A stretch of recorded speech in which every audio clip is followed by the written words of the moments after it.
Hi everyone and welcome to my channel. Today I'm going to be discussing with you why I needed back surgery. It's a question I get asked often. Back in 2020, I had my first MRI. The results of that showed that I had mild bulging discs, mild stenosis, and scoliosis. From there, it was recommended that I start physical therapy. But through the recommendation of a friend who had a chiropractor that she had great results with, I went to go see a consult with him. Now, I'm not a medical doctor or I'm not here to offer any type of medical advice. So if you're experiencing back pain, please go and see your family doctor. For everyone's experience is different, and I'm just here to share my story to help you see that you're not alone in your back pain. Lots of people are on YouTube finding other people's experiences, and that's why I'm here to share mine. So from that point forward, the chiropractor said that after 6 weeks, he would have me feeling great, and said I needed to see him 3 times a week. I went for 3 times a week for 6 weeks and was not feeling better at the end of it and stopped going to see him. At that point, I thought maybe I could look up some YouTube videos of physical therapy and get started there.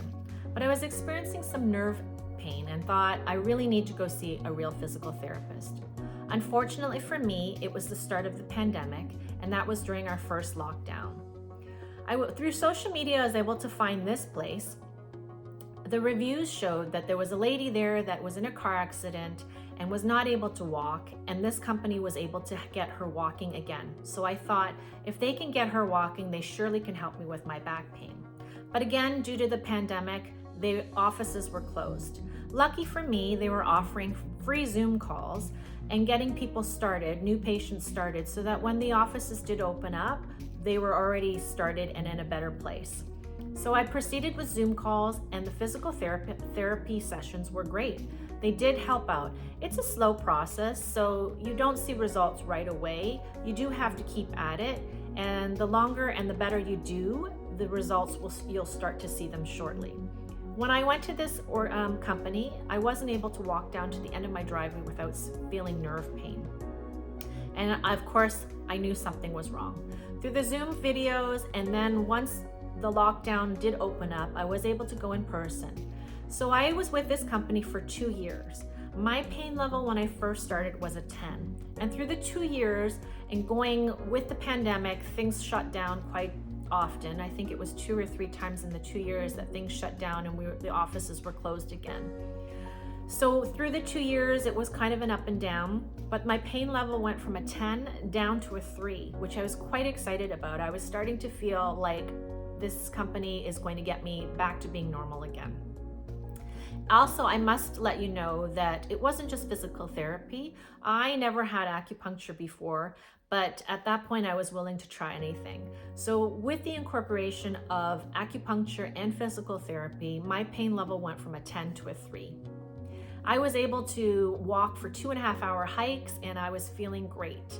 Unfortunately for me, I took a twist by going to a massage therapist and getting a deep tissue massage. Again, I'm no medical expert, but for me and my experience, this deep tissue massage was the turning point of a downhill spiral. This deep tissue massage, they focused on my piriformis and my sciatica, and I'm not sure what happened at that point, but it just ignited my nerves. For 6 months, my nerves were getting worse. My legs were getting worse. My numbness was getting worse. And then we went and got a second MRI. The second MRI results showed severe stenosis and herniated discs, bulging discs, and they were everywhere. But the primary point was my L4-5-SI, which the herniated discs were protruding onto my nerves. And every time I stood up, those discs were cutting off the circulation of my nerves and causing my legs to go numb. So from there, we went and had a neurologist appointment who did look at the results and recommended surgery. So within the time that I spoke to the neurologist to the time that I had surgery was quite short. And during the pandemic, there was a backlog. And because they triage clients of the severity, from the time I had my neurologist appointment on the phone to the time my surgery was only 1 month. So for me, The deciding factor, honestly, was when I was speaking with the neurologist. The neurologist at the time of talking about the surgery was talking about the risks and talking about what the procedure would entail. At one point, he did say when he opens me up and he moves the nerves over, he's going to try and repair any of the nerves that he possibly can. And I think that meant by, moving them over, moving them out of the way. The laminectomy, obviously, if you've looked it up, I'm sure you have already, they cut a piece of your spine to allow room for those nerves to move without getting jammed into the back of your spine from your herniated discs. So when he proceeded to tell me about that, he also mentioned that he could help repair any of the nerves, or repair possibly, I guess, the room for where the nerves would be. But if there was any permanent nerve damage, he would not be able to fix that. As soon as I heard permanent nerve damage, I said, sign me up.